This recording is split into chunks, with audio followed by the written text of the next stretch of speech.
Hi everyone, it's Alex here.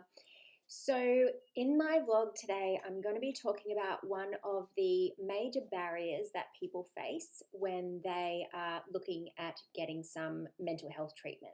Okay, so this series of vlogs, each vlog is going to be a different, really common barrier. And the things that really stop people from getting good mental health treatment or staying in mental health treatment. So today's topic is going to be bad experiences. Okay, so one of the things I hear from a lot of my clients is that they have had some sort of bad experience in the past when they've tried to seek help. Um, I specialize in seeing people that maybe have had different types of therapy before, or maybe have had a lot of contact with mental health services before, and then they come to me because I do DBT therapy, and it's a little bit different, and it tends to work a little bit better for some people, a lot of people, I think, but I'm biased. But basically, they come to me and they've often had a lot of different contact with mental health professionals before. So counselors, therapists, school counselors, community mental health teams, hospitals sometimes, different doctors.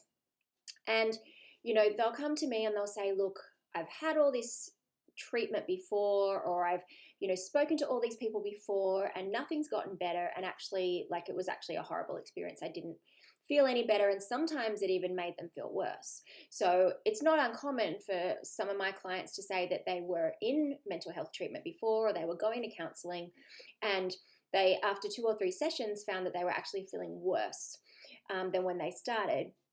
And that commonly happens if trauma is a big part of your history, and if the therapy is really trauma focused and is pushing a bit too hard, sometimes people can feel worse. So we want to be really mindful about that, because you shouldn't leave your therapist's office feeling like you need to harm yourself or do something drastic like that because so much distress has been triggered.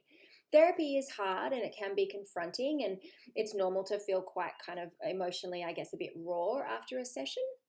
You might need to be a little bit more attentive to self-care, but you shouldn't need to do something drastic to get away from what's been triggered in therapy. That means that you've pushed too hard, or your therapist has pushed too hard.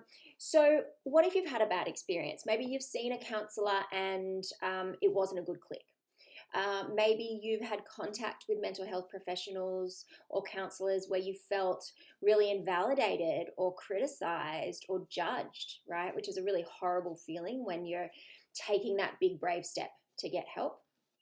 The click in therapy, so the relationship between you and your therapist, is the most important factor in whether things are going to get better for you, right? So the research, above and beyond shows that it matters more your relationship with your therapist than it does what kind of therapy they're doing with you. Ideally, we get a good match of the two, but if there's not a good relationship there, nothing good is going to happen. So I generally say to people, if you don't feel that comfortable with your therapist after 2 or 3 sessions, or you just feel like personality-wise, it's not a good match, shop around, okay? You're probably not going to offend them. Don't worry about it. Shop around, because you need to feel like, all right, I think that I could probably trust this person. I think that this person gets me. I kind of trust that they know what they're talking about. These are all really important things and really essential to whether you're going to get better or not. So the relationship is really important, and if it's not there, shop around. If you've been seeing your therapist for a while and they've said something or done something that's really offended you or really hurt you, it's worth saying something if you want to maintain the relationship, because, us therapists, we're humans. Sometimes we say and do silly things without thinking, and we don't realize that we've triggered somebody. And so it's really important to say, last session you said that and it kind of upset me, or it's really been weighing on my mind, and to be able to really talk that through so that your therapist can say, okay, well, here's what I meant by that. And you can say, well, here's what I heard, and those two things might not be lining up, right?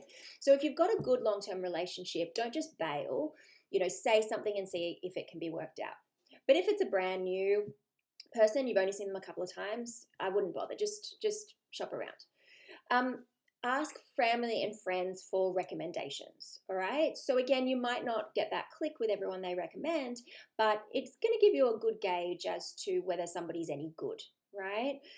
If other people have had a good experience with them, chances are they know what they're doing. Yeah.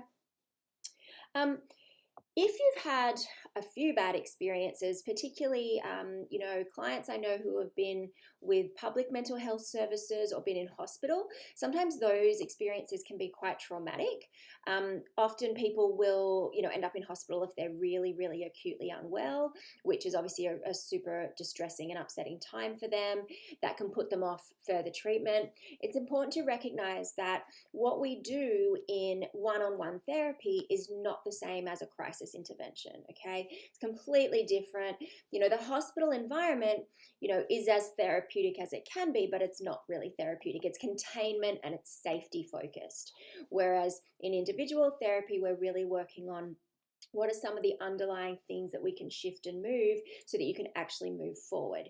It's going beyond just how do we keep you safe, right? So if you've had those experiences, don't let it put you off. Again, shop around, find someone that you click with. I can't say that enough.